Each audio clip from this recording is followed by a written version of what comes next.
Ram, Hare Ram, Ram Ram, Hare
Thanks everyone for coming out this Sunday afternoon in Spanish Fork, Utah.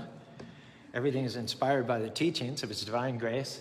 A.C. Bhaktivedanta Swami Prabhupada, who is the founder and chair of the International Society for Krishna Consciousness. Om Ganati Manandasya Ganangana Sarakya Chaksurun Meditam Ena Tasmai Sri Gurave Namaha Sri Chaitanya Manobishtam Stapitam Yanabhutare Swayam Upakaramyam Dadati Swaparantikam. I'd like to talk to you today about favor is not free.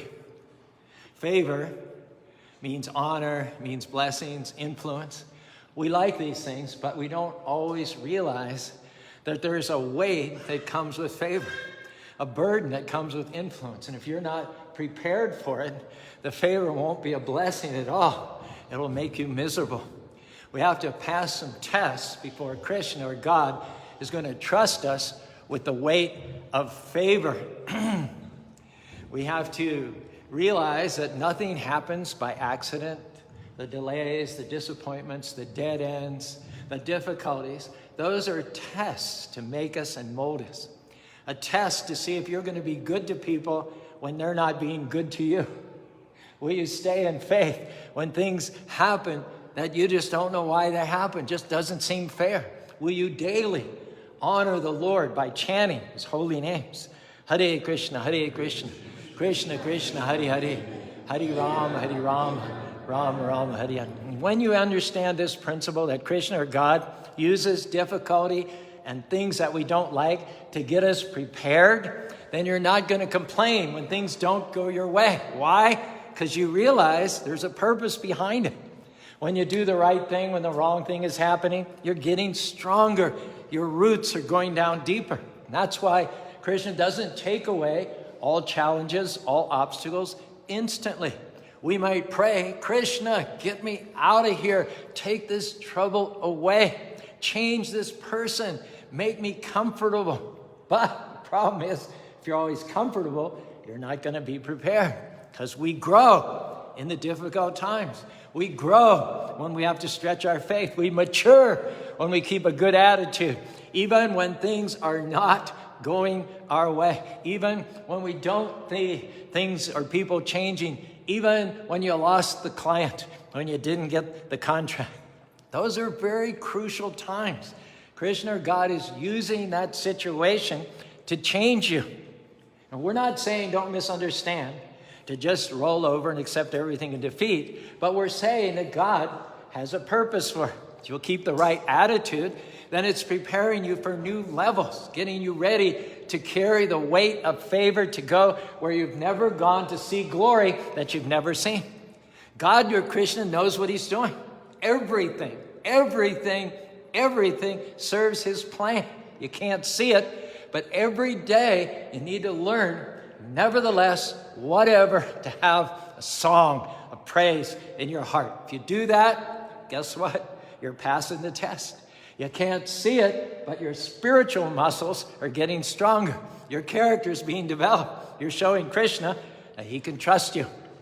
I like to lift weights, but the weights don't do me any good if they're always easy. If I get a 10-pound dumbbell, I can lift that for 3 days, but it's only when the weight is heavy enough that there's resistance, that it's uncomfortable. That's the only time I'm going to make gains. I may not like it. I prefer not to have to strain and stretch, but that's the only way the muscle is going to grow. Similarly in life, we all get into situations where we might be uncomfortable. Krishna, why won't these people at work treat me right? Why won't my business increase? Why haven't I met anyone? All my friends from high school are married and I'm still single. You're in training. It's an opportunity to get stronger. If Krishna changed you overnight, then you wouldn't be prepared to carry the weight of favor. There's going to be people in your life, you're treating them right, but they're doing you wrong, leaving you out. They're jealous. Time will come when you'll be in a position that you could get even. You could pay them back. You could snub them. You could not invite them to the office meeting. You could leave them out. That's also a test. Are you going to do to them what they did to you? Or will you be the bigger person? Take the high road and be good to them despite what they did. And that's not just being nice. That's passing the test. That's showing Krishna that you can carry the weight of glory, the weight of influence, the weight of leadership. Krishna would not put you in a higher position if you're going to use that influence to mistreat people. First, he's going to test you with the small things. How do you treat that clerk who's hard to get along with? How do you respond to that lady on the phone that doesn't give you the time of the day? Well, Caru, everyone at work slacks off. Everyone comes in late. Everyone steals office supplies. Everyone wastes time. Well, here's the difference. You're not everyone. You're not everyone. You're called to set a new standard. Krishna wants to take you to levels that they're not going to. Others don't have the character. Others don't have the integrity. They don't want to live discipline. They don't want to be focused, and that's fine for them, but that's not who you are. You are exceptional. You have a calling in your life. There's an assignment for you to fulfill. You weren't created just to get by like others. You have greatness in you. You were created to stand out, rise higher, and leave your mark. What do you do in these seemingly small areas where nobody will know, nobody's looking? That's going to determine whether Krishna can trust you in the big things. This is more, I think you'll agree with me, relevant today than ever before, because you can go on, get on social media, slander someone, abuse them, bully them, say condescending, hurtful things, all under a different name, anonymously. Nobody knew it was you. But Krishna is the one that matters. Promotion doesn't come from people. It comes from Krishna or God. God lifts one up and he pushes another down. Can you handle the weight of favor? Can Krishna trust you with more favor, more resources? Are you passing the test? A friend of mine has some lemon trees in their backyard. One tree had so many lemons on it that a couple of the branches started to bend down all the way to the ground.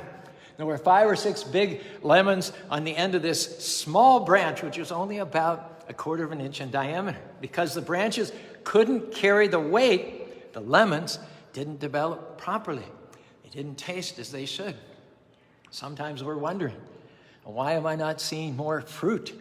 Why am I not seeing more favor in my life? Why won't Krishna give me more influence, more favor, more opportunity? It might be because your branches can't carry the weight right now. If Krishna gives you 10 lemons, but your branch can only sustain 3, that's not going to be a blessing. That's going to be a curse. So instead of focusing on the fruit, why don't you focus on developing your branches? Getting stronger, being a person of excellence, having integrity, doing the right thing, even when nobody is watching. Treating people with respect, treating animals with respect, giving Krishna praise when you could be complaining. Because your character is getting stronger, your roots are going down deeper, you're going to be able to handle the weight of the fruit. Hare Krishna, Hare Krishna, Krishna Krishna, Hare Hare, Hare Rama, Rama Rama, Hare Hare. Tell you about a young lady. She used to go to bars and clubs looking for a perfect soulmate. After some time, she met a nice young man at a church singles picnic. They spent time together, talked. She gave him her number.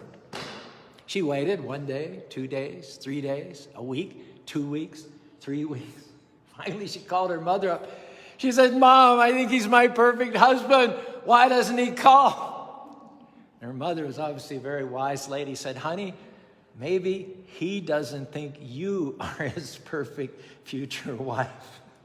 And how many of us are going to be impatient, frustrated, looking for the boy or girl of our dreams when we should be molding our own characters so we will be the boy or girl of our future partner's dreams?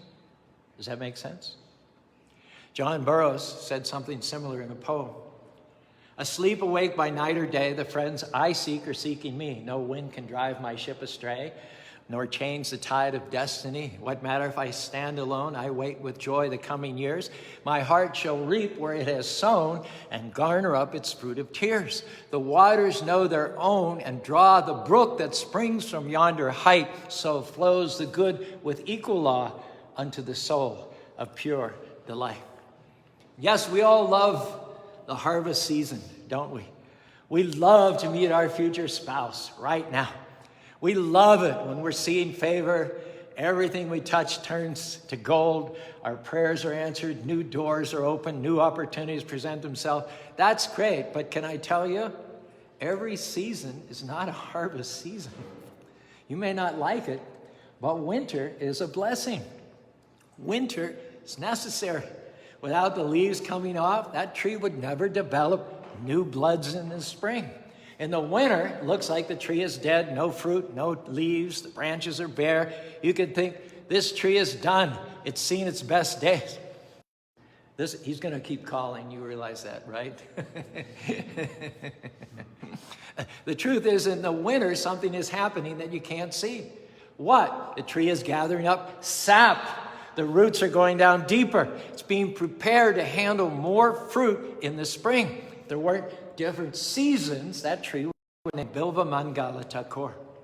He wanted to be Krishna conscious. He lived 500-600 years ago in medieval India. But he had an attachment to a beautiful prostitute named Chintamani.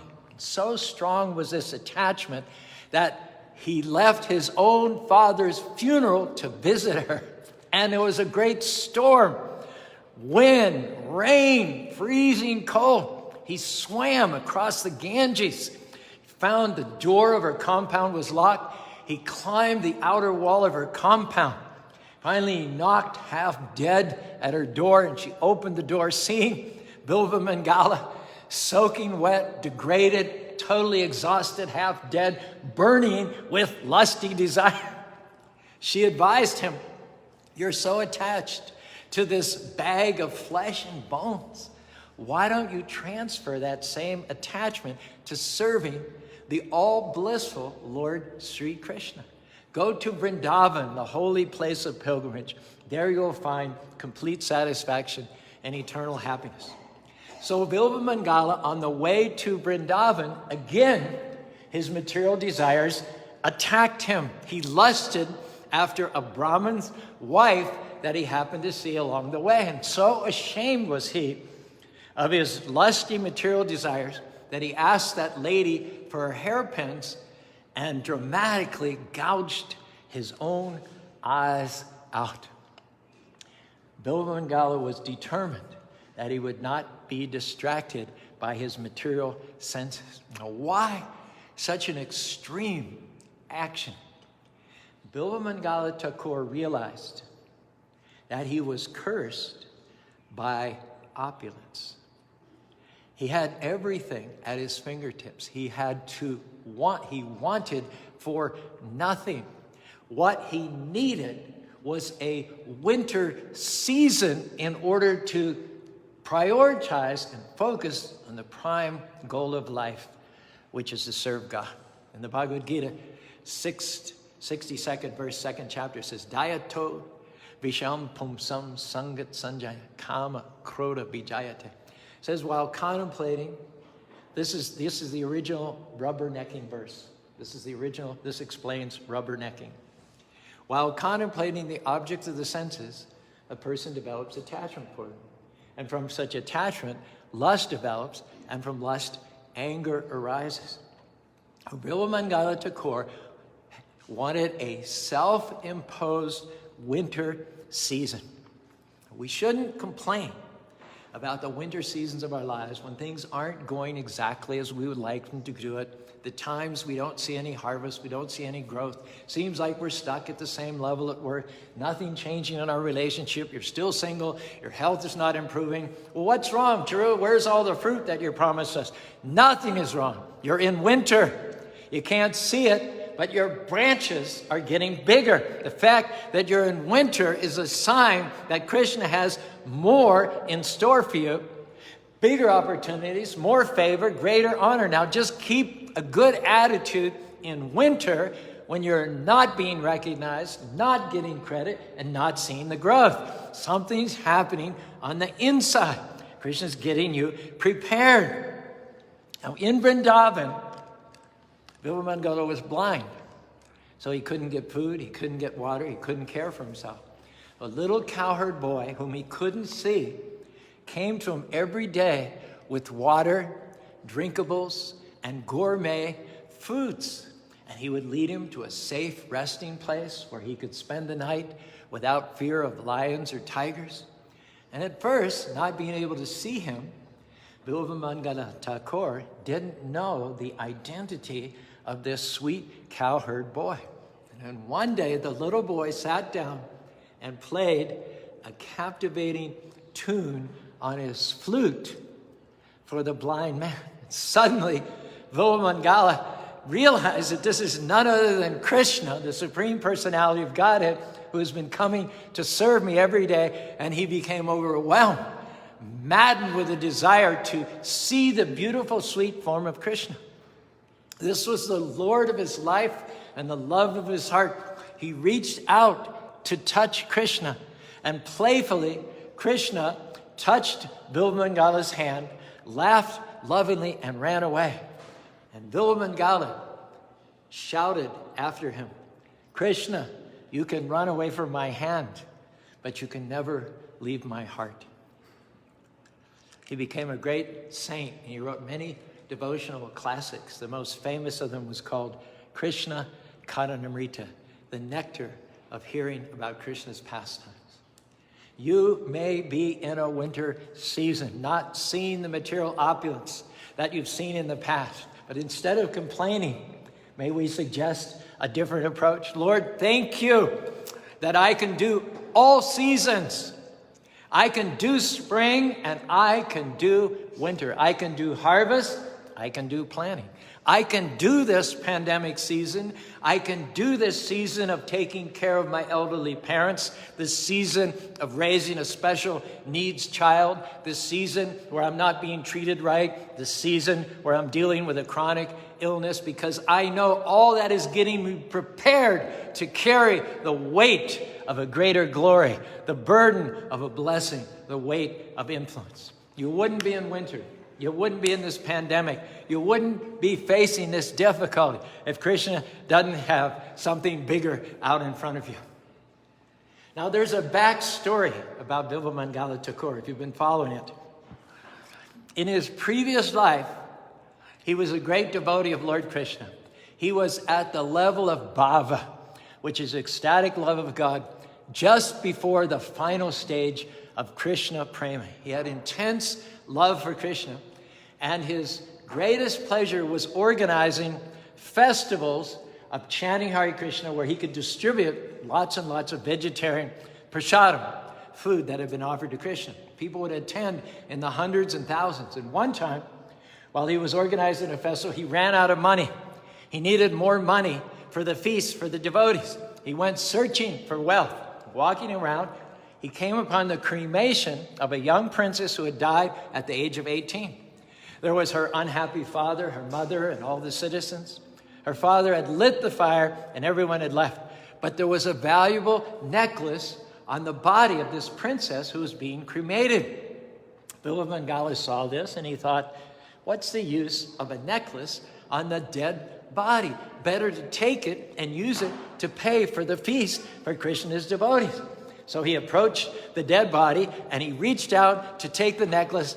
At the same time, there was an ethereal, unembodied voice from the heavens that said, "Stop, don't take this." He was shocked, creeped out, if you will. He said, the voice said, and it was the voice of the princess. She said, "If you need wealth, go to my father, the king. Tell him that I have sent you. Under my bed, there's a box with great treasure. Ask my father for that wealth and use that wealth to serve the devotees in Krishna."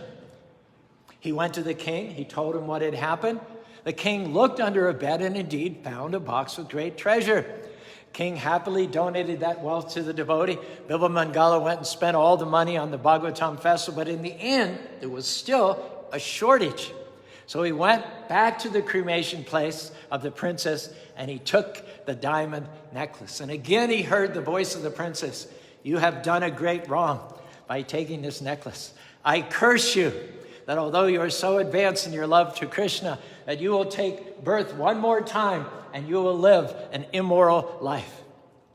So in his next life, as Bilban Thakur, he became famous as a woman hunter.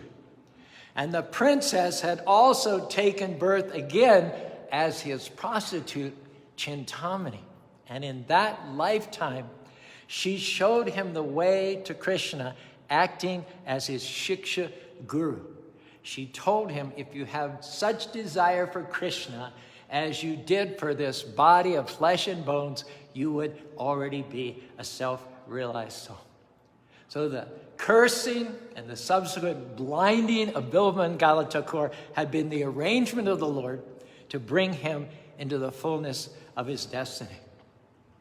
You may be in a winter season, but can I tell you, you're on the verge of a new season. You passed the test. You did the right thing when it was hard, when no one was looking. You stayed in faith when it didn't make sense. You praised the Lord by consistently chanting his holy names. Hare Krishna, Krishna Krishna, Hare Hare, Hare Ram, Rama Rama, Hare Hare. And it's true, none of us like difficulties, but when you understand that without the winter seasons, you can't see greater growth, you can't see greater fruit, then you're not going to complain. You realize Krishna, God is getting you prepared to handle a greater weight. Your thoughts are going to tell you, winter is permanent. I'll never get better. I'll never meet the right person. It's been too long. I'll never get out of debt. Can I tell you, don't believe those lies. Winter always gives way to spring. And in the meantime, Krishna is watching you. He sees you going the extra mile. He sees you working hard, making sacrifices, nobody thanking you. He sees you fighting that illness, the lonely nights, praising when you could be complaining. Hare Krishna, Krishna Krishna, Hare Hare, Hare Rama, Rama Rama, Hare Hare. What you do in private will determine how high you go in public. If you cut corners, slack off, do things half-heartedly, that's going to keep you from carrying the weight of what Krishna has in store for you.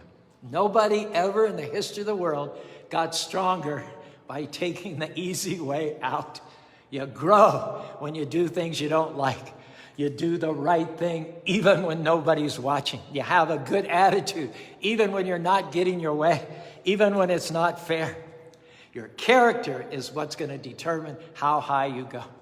There are a lot of smart, talented, capable people. Talent may take you a certain distance, but character is what's going to keep you there.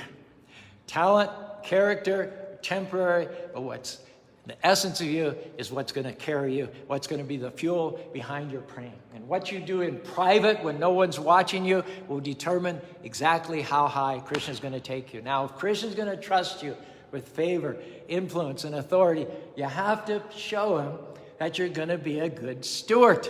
You prove it in the small things, in the secret times, in your private life, in how you treat people that can't do anything for you, how respectful you are to your spouse, your family, if you're harsh and condescending to the people you love, then how is Krishna going to trust you with greater influence?